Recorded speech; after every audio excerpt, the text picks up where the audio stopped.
on their throat. Now it's gone. There's the Parkinson's disease. Now it's gone. There's the eczema. Now it's gone. There's the paralysis from the surgery. Now the person's walking.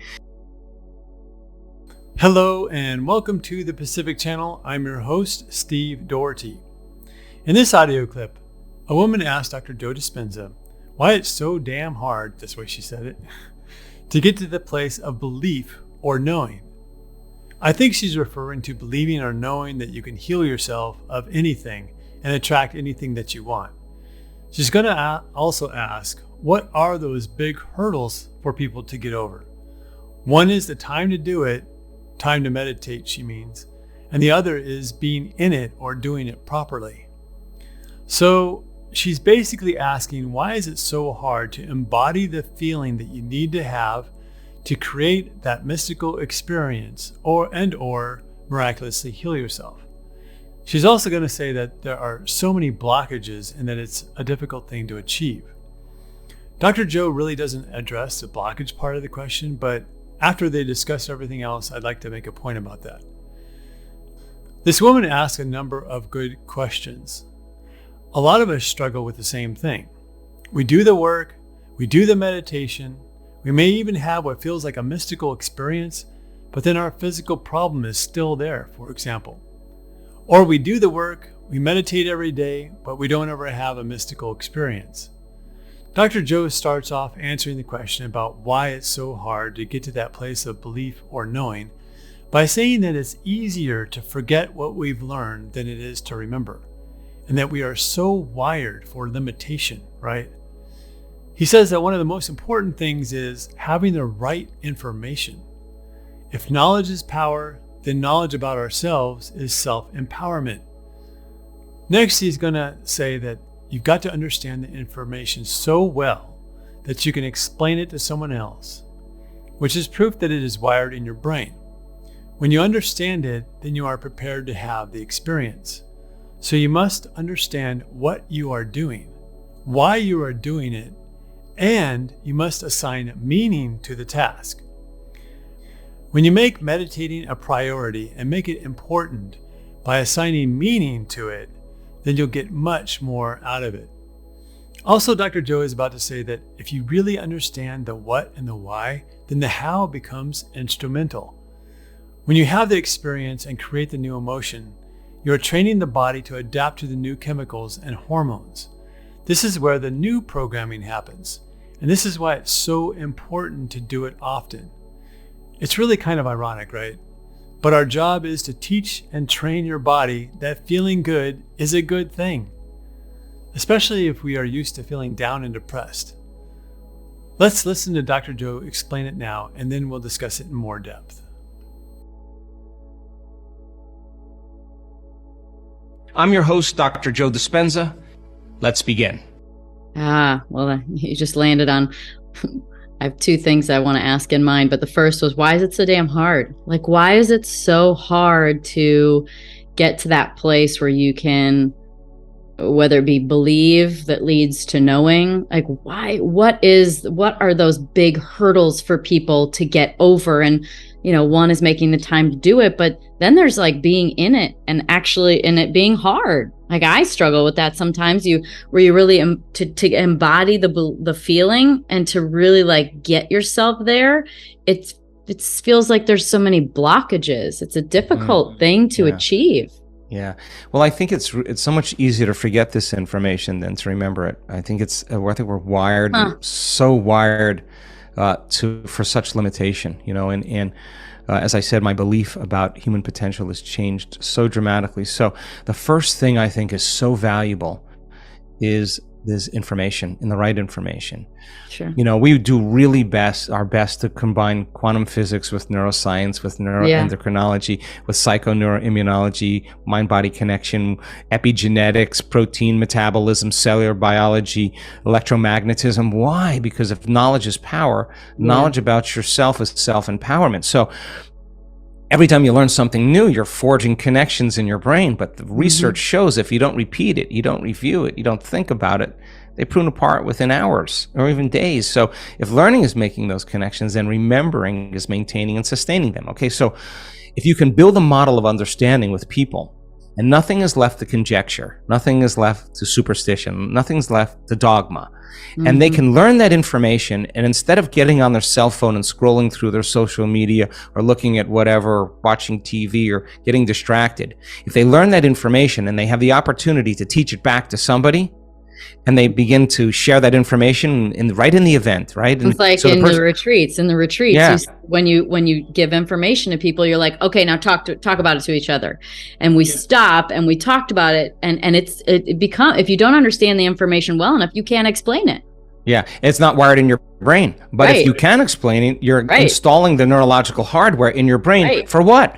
In preparation for the experience. So we've discovered the more you understand what you're doing, and why you're doing it, the better results. The how gets easier, and you assign meaning to the task. And when you assign meaning to a task, the prefrontal cortex turns on and says to the brain, shut up, quiet down here. This is a moment where I want to really execute really well. And it silences all the other circuits in the brain so you can focus on a single-minded thought. So if there's doubt, if there's conjecture, if there's superstition, then there's hope, and there's trying, and there's wishing, and there's wanting. But if you really can understand the what and the why, then the how becomes so much more instrumental. So because you install the circuitry in your brain to do something with it. Okay, so if we give people numerous opportunities to experience the truth of that philosophy, that theory, that knowledge, that information, it's still void of experience. Get enough people together and teach them, instruct them how to do it, give them numerous opportunities to overcome themselves, numerous opportunities to connect. Sooner or later, they're going to start figuring it out. And that's what happens at our events now. So when they have the experience of doing it well, and they feel the emotion, like, wow, that felt really good. The emotion is now teaching the body chemically to understand what the mind understood. So it's not just in the mind now, it's in the body. You're embodying the truth of that philosophy. Now, you get that feeling of getting it right, and you feel unlimited, you feel grateful, you feel empowered, you feel whatever that is, and you're not visceral. getting it. It can get visceral, like really. It should be visceral. Or you cry, or you get excited. You feel it. You can feel it in your heart. You can feel it in your whole body. It should be visceral, right? And so now when you have that feeling, you go, oh, I got to remember this feeling. This is what I'm doing it for, right? Okay. Yeah. So then if you've done it once, then you got to be able to do it again. And that's the key. And if you can keep repeating the experience, you start mastering the knowledge, and you neurochemically condition your mind and body to begin to work as one. And when you've done it enough times, well, you know this. You excelled in automotive racing, so it gets automatic. It gets easy. It gets second nature. The things that you had to put so much conscious attention on in the beginning, you actually don't have to pay a lot of attention to, because you've kind of mastered. It's hardwired now. It's automatic. Well, we're programmable. Right, exactly. Which leads me to what I'm curious. I'm like, I want to have a little bit of almost a philosophical or maybe perspective conversation on what are we, and tell a story that I experienced. I went ahead and gave myself a hero's dose of psilocybin and experienced myself as waveform. All that reality is intersecting with these waveforms. Sometimes they cross, sometimes they go over each other over and over again, whatever. That's what it was. And that to get back to being human, I had to agree to the mind, which essentially was the ego, the stories. It's the lie. I knew it wasn't real to be human, but that I had to agree to the mind to build that construct. And so that kind of fits in with the things you're saying is being in this waveform. And so it makes me wonder, what are we? And then when I think about you explaining us as humans, whether it's breaking the habit of being yourself and reprogramming yourself, like your book, or, the things you just said, it's like, we're a lot like a computer. What the hell are we? Well, look, I mean, that's a pretty heavy question, but you're up for it. I will tell you that at our very nature, we are divine. At our very nature, we are the blooming of material, and material reality, right, is the most stable form of energy. That's really what it is. You start climbing up closer to source, and it gets way more fluid, way more dynamic.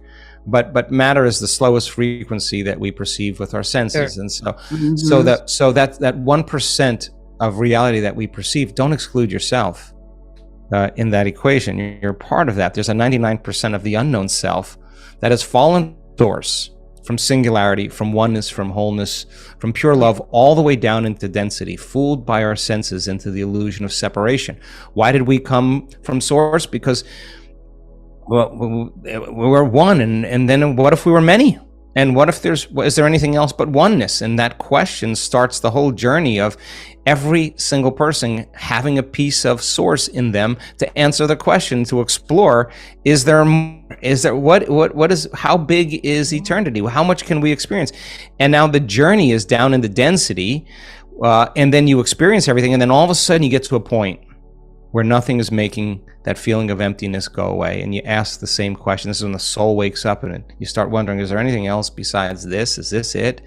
And that's a moment we start remembering that we are divine. And so at our very core, we're pure love. That's what we are.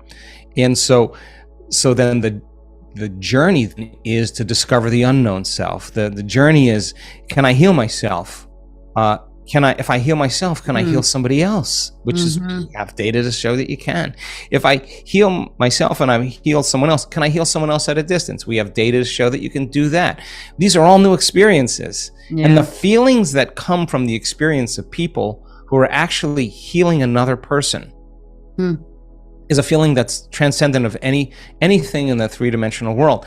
The watching a mother whose child was born with a birth defect that never engaged with her brothers or couldn't hold her head up and was listless after one remote healing is now smiling and looking at her brothers. I mean, in the mother who tells that story, we're all on the call there and we're sobbing in so much, where there's an empathy that takes place where you're contributing into someone's life in some way, and you're sharing the feeling that person is feeling. And the greatest form of gratitude is when we receive gratitude. So you're part of someone else's transformation, and pro-social networks switch on, and the species of human beings does something so important. We move closer together, we commune, we trust, we support, we inform, we love, we heal, we shine, and then our appreciation for everything in the moment. We see more beauty in the moment. Stress hormones divide us, separate us, cause us to be selfish. This is so who we are it's less of who we really are. Exactly. We move further away from love, right? So, of course, speaking from my present state of ignorance, what I've discovered is that when people have that moment of connection, we see this on the brain scan. Their brain scan goes into such an aroused that scientists that look at it actually think the person's having something really wrong go on with them, because they think seizure, they think, what is this? But the arousal is not coming from fear. The arousal is not coming from pain. And the arousal is not coming from anger or aggression. That's what typically switches on the arousal system. This arousal is ecstasy. This arousal is bliss. This is the person actually dipping into the divine and touching it, and they feel it in every single atom in their body, all resonating in order. The side effect of that is some transcendental experience that produces a shift in the perception of the way they perceive reality. The spectrum of reality is broadened, and the feeling is not chemical. The feeling is kind of electric. It's kind of frequency, it's energy, and that person many times has a biological upgrade. There's the tumor on their throat, now it's gone. There's the Parkinson's disease, now it's gone. There's the eczema, now it's gone. There's the paralysis from the surgery, now the person's walking. Their interaction with energy and frequency is causing a part of the brain called the autonomic nervous system, the limbic brain, is resonating in such high frequency. Remember, stress is autonomic dysregulation. This is high amount of autonomic regulation, and every cell in the body is getting informed with more wholeness, more oneness, more love, and the cells emit more coherent light and information, and the person all of a sudden realizes never was outside of them. So the journey back to source, the journey back to oneness, the journey back, everybody gets to, you can be anybody you want to be in 3-dimensional. You can be any character you want to be in the virtual reality experiences, the simulation that we're experiencing. But if you're living by the same emotions every day, or you can't get out of bed because you can predict the feeling of everything that's going to happen in your life, then nothing is going to change until you change. And the discovery of, okay, most people have to hit their lowest point in their life where that nothing's making that feeling go away, to finally look at how they think, look at how they act, look at how they feel. My message is, why wait for that? And so what we're discovering is in 7 days, the science that we have is so compelling to show that in 7 days, there will be a host of biological changes that take place in a person's body to actually look like they're living in a new environment, living in a whole new life. So then, getting over yourself, to answer your question, is the difficulty. That's why people will say, it's too hard for me. But what they're really saying is, I don't believe in it. I really don't believe in it. Because if you believe in it, you got to show up. And if you don't believe in it, then you don't believe in yourself. And you don't believe in yourself, that means you don't believe in possibility. And if you don't believe in possibility, that means you can't believe in yourself, right? So this idea, we're all then, potential possibilities. Exactly. We would love to give back to our Pacific family for all the love and support they have given us. We are offering 2 lucky winners a ticket to Dr. Joe Dispenza's week-long retreat in Sunshine Coast, Australia, worth $2,300 each. To enter the giveaway, you must be a subscriber to our channel Pacific. Like this video, comment how our channel has helped you. Share this video with any 5 people. And stay tuned on our channel as we will declare the winner soon. Please refer to the description below for more info. Good luck. So, the blockages that this woman asked about are the negative thoughts, feelings, and beliefs that our subconscious minds hold on to for dear life. Your subconscious mind's job is to make sense of the world, define who you are, and keep you safe in your world without regard to you expanding, growing, creating, and attracting more into your life.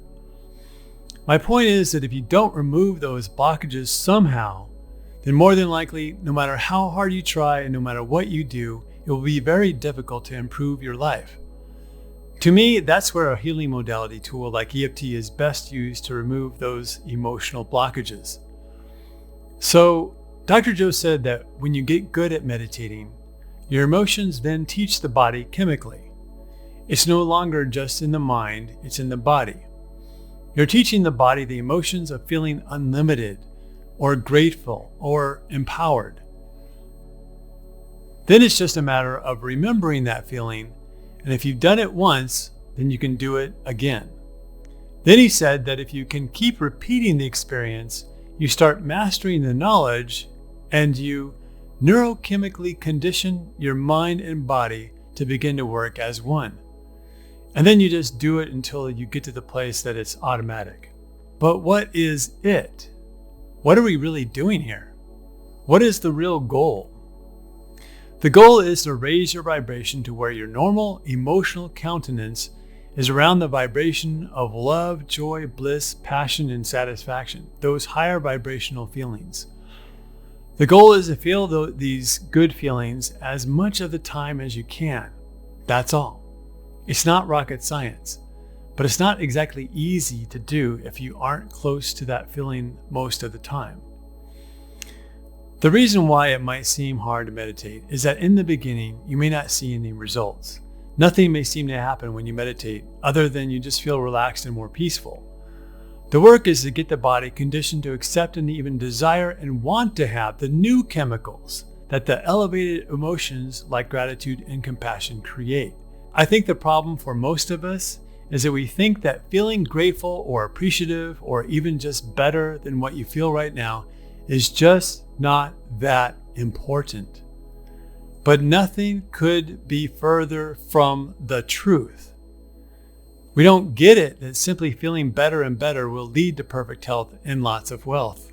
It seems too easy and too unbelievable. We've been conditioned that it has to be hard, that it must be difficult, that we must suffer, that we have to prove ourselves worthy. And yet, all of those thoughts are thoughts from this 3D dimensional reality, not from the quantum world or source.